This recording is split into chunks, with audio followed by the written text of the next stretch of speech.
seated. Parties may approach the bar. Would the interpreter please make her presence for the record? Good afternoon, Your Honor. For the record, Claudia Zar, Z as in Zebra, AR, Federal and State Spanish Certified Court Interpreter, and permanently sworn to practice in King County Superior Court. What I love the most about my job is that it allows me to see a part of life that I had always seen in movies before, you know, the typical trials on TV. I love it. I think that it's fascinating to see all the procedures. Mr. Santos, given the circumstances, I believe it's appropriate for you to return to court next week for further discussion of this matter. Señor Santos, dadas las circunstancias, creo que es apropiado que usted regrese la próxima semana para seguir hablando sobre su caso. I've always been an avid reader. I love to read, and so to me, every time I go to court, it's like reading a book. I'm going to hear the worst stories or the best stories. I might go to do a divorce, or I could go and see a murder. Whatever they're going to do, it's like a novel. And once the job is done, I close the book and I don't think about it anymore. I was born and raised in Mexico City. My mother is Italian, my father is Mexican. So at home, I was raised speaking Italian all the time until I was like 20, 25 years old. We always spoke Italian at home. And in school, we had to speak in English because I always went to an American school institution of some sort. And so half of the days were taught in English and half of the days were taught in Spanish. So that's how I learned the languages that I speak now. English, I started to learn it when I was 4 years old. I think that learning a language is like riding a bicycle. You'll never forget any word that you learn.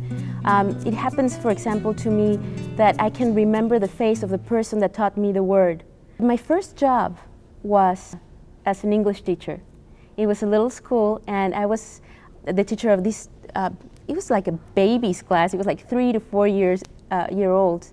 And you know, my job was to teach them how to sing and things like that. But that was the first job I had, and they paid me very well. You know, I was a teenager. But that's when I realized that I could make a profit out of the languages that I spoke. I think that one of the reasons that make me think about the interpreting career was because I had to interpret for my husband, because he doesn't speak Spanish and my father doesn't speak English. So every time we go down to visit them in Mexico or they come here, I end up being an interpreter. And before knowing the techniques or anything, I was doing the simultaneous interpreting for them all the time. Spanish has been an asset for me because everybody needs it. The courts are very different than business settings. At the beginning, I was a little bit nervous because I didn't know the court protocol. I didn't know what an interpreter has to do when an interpreter goes into the courtroom. I'd like to see you here 10 a.m. next Wednesday. Yo quisiera verlo a usted el próximo miércoles a las 10 de la mañana. Do you have any objection? ¿Tiene usted alguna objeción? Su señoría, no entiendo por qué tengo que volver a regresar. ¿Me permite hablar con mi abogado? Your Honor, I don't understand why I have to come back. May I speak with my attorney? Yes, you have permission to speak to your attorney. Sí, tiene permiso de hablar con su abogado. So to be an interpreter, you also have to be very discreet. You don't get in the way of other people. And you are there, but you're not there. You're there because you're giving an excellent service, the communication is flowing, but at the same time, you're not taking the spotlight. Tengo que volver a regresar a trabajar y mi hermana me necesita en la casa y toda esta situación es insoportable. You know, I have to go back to work, and my sister needs me at home, and all the situation is unbearable. The interpreter always speaks in a third person, and the reason is because everything is recorded on the record or it's being typed by the reporter. So when the interpreter says, "I want a glass of water," that means that the defendant wants a glass of water.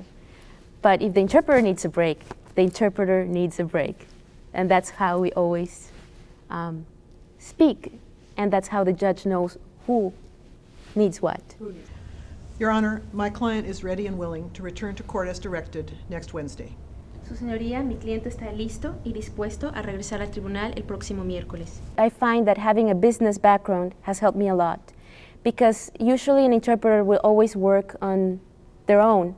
So we're freelancers and we have customers, and we always have to make our customers happy. Now, are you calling her right now to make an appointment, or would you like to do the interview right now? The interpreting profession requires you to wear different hats at different times. So you're an accountant.